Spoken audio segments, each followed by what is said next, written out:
Hello everyone, welcome back to my channel. आज की video में हम पढ़ेंगे demerits of education in medieval period, यानी कि मध्यकालीन शिक्षा प्रणाली के क्या दोष थे। मेरिट्स हम इससे पहले की वीडियो में पढ़ चुके हैं, आपको प्लेलिस्ट में मिल जाएगी, आप वहाँ से देख लीजिएगा। तो चलिए वीडियो को स्टार्ट कर लेते हैं।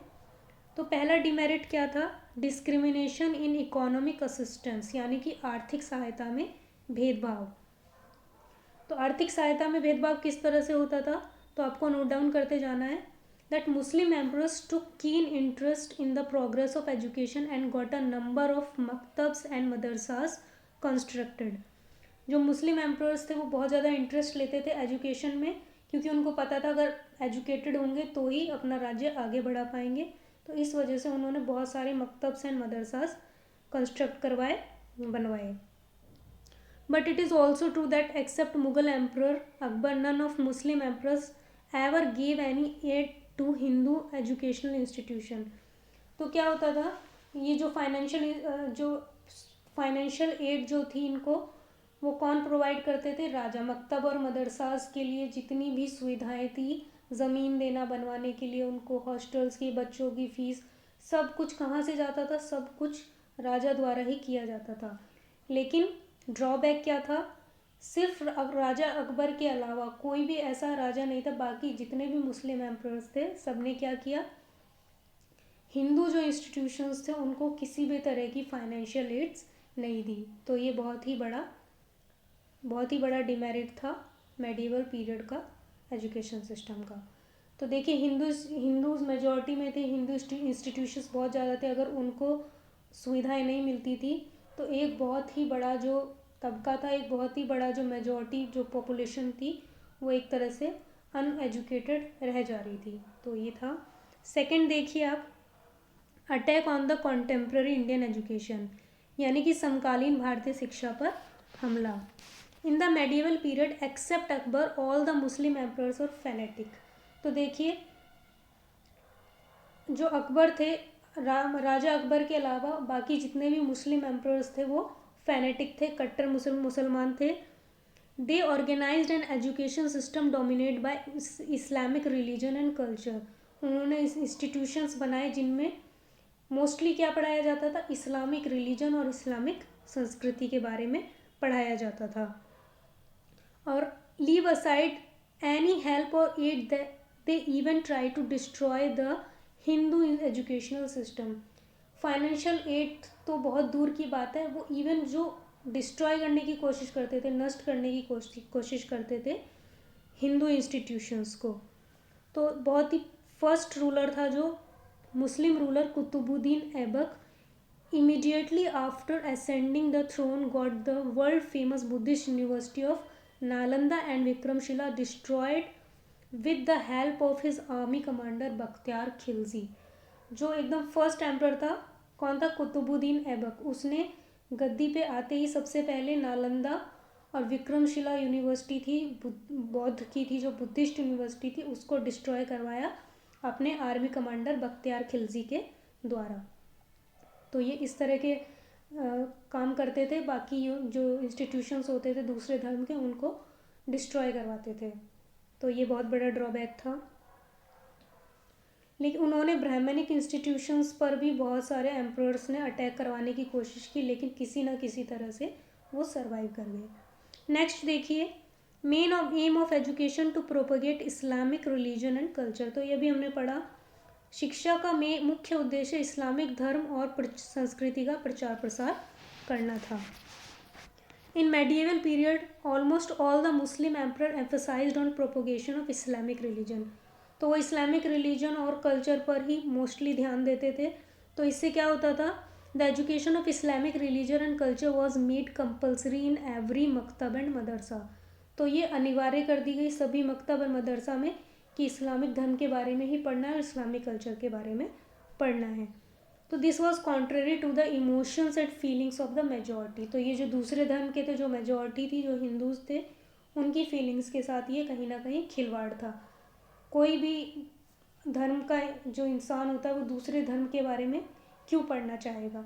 पढ़ भी ले, लेकिन टोटली कंपल्सरीली क्यों पढ़ना चाहेगा? सब अपने धर्म के बारे में जानना चाहेंगे। तो ये भी एक उस धर्म का उस एजुकेशन सिस्टम का एक ड्रॉबैक था। नेक्स्ट देखिए, फोर्थ वन देखिए, disregard to Indian languages, literature, religion and philosophy. भारतीय भाषाओं, साहित्य, धर्म व दर्शन की अवहेलना की गई थी, तो ये भी एक ड्रॉबैक था। नन ऑफ द मकतब और madrasa establish prior to the Mughal emperor. Mughal emperor Akbar imparted education either of Indian languages और लिटरेचर। तो देखिए, कोई भी मकतब और मदरसा ऐसा नहीं था जो किसी और लैंग्वेज को पढ़ाए, एक्सेप्ट अकबर के दौरान ऐसा हुआ था कि और भी लैंग्वेजेस को इम्पोज किया गया था। बाकी सब मुस्लिम एजुकेशन सिस्टम में अदर लैंग्वेजेस जो उनकी फॉरेन लैंग्वेज थी उसमें ही पढ़ाई कराई जाती थी, उसी में शिक्षा प्रदान की जाती थी। ओके, तो इससे क्या हुआ, as a result the education of Islamic religion and culture was made compulsory in every maktab and madrasas. तो इस्लामिक कल्चर और संस्कृति और धर्म को पढ़ाना अनिवार्य कर दिया गया सभी मकतब्स एंड मदरसाज में। ओके, तो इस सिचुएशन में क्या हुआ, in such situation the education of Indian religion and philosophy was almost unthinkable. जो इंडियन लैंग्वेजेस थी और फिलॉसफी थी वो एक तरह से गायब सी हो गई, उसके बारे में सोचा ही नहीं गया। मिलिट्री एजुकेशन, जो हायर लेवल एजुकेशन होती थी मिलिट्री एजुकेशन में, उसमें भी इस्लामिक सिस्टम से ही पढ़ाया जाता था। इवन जो मेडिकल एजुकेशन थी वॉज बेस्ड ऑन यूनानी सिस्टम। मेडिकल एजुकेशन को भी यूनानी सिस्टम के अकॉर्डिंग पढ़ाया जाता था, क्योंकि यूनानी सिस्टम अरब देशों का है और मुग़ल अरब देशों से आए थे। Although Akbar did organize education of Indian languages, literature, religion and philosophy in some madrasa. Akbar ने कोशिश की थी कि इंडियन लैंग्वेजेस को भी लिटरेचर में डाला जाए, धर्म, उसके धर्म के बारे में पढ़ाया जाए, फिलॉसफी के बारे में पढ़ाया जाए इंडियन लैंग्वेजेस में। लेकिन औरंगजेब के आने के बाद, औरंगजेब एक बहुत ही कट्टर राजा था, कट्टर मुस्लिम था, उसने फिर से ये सारी चीज़ें हटा दी, तो ये भी ड्रॉबैक था।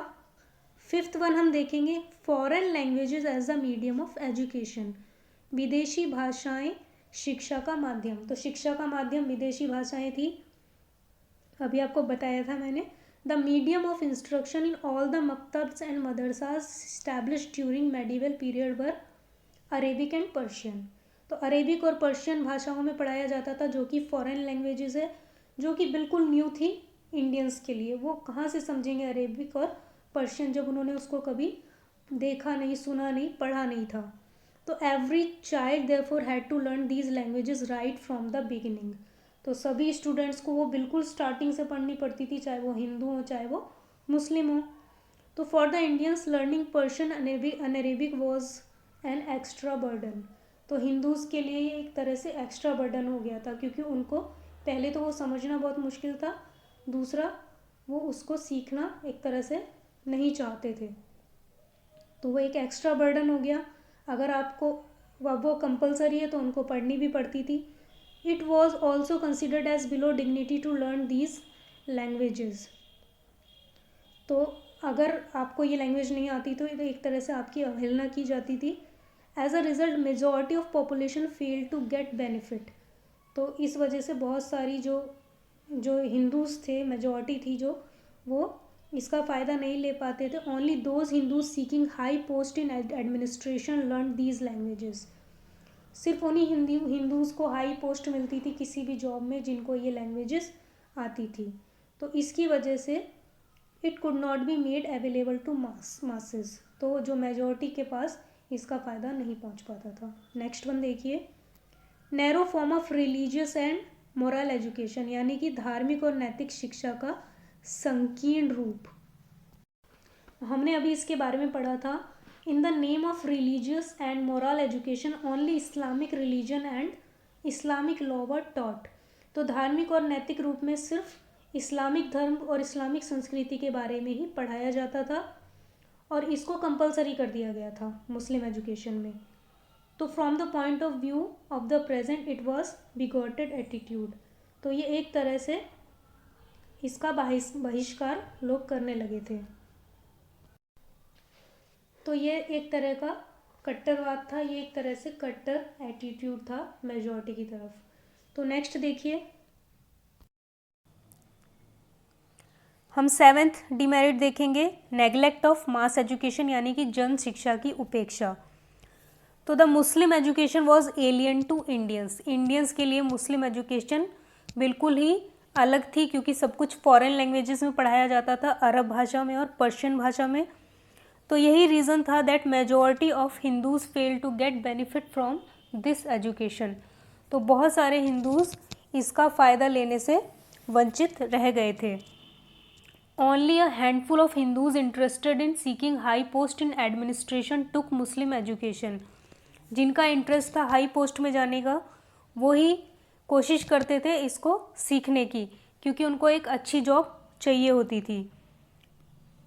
तो ये बहुत बड़ा डिमेरिट था that education was completely ignored in this period, यानी कि मास एजुकेशन कम्प्लीटली इग्नोर कर दी गई थी इस मुस्लिम पीरियड में। सिर्फ कुछ लोग ही इस शिक्षा को प्राप्त कर पाते थे। नेक्स्ट डिमेरिट हम देखेंगे, नेग्लेक्ट ऑफ विमेन एजुकेशन, यानी कि स्त्री शिक्षा की पूर्ण उपेक्षा।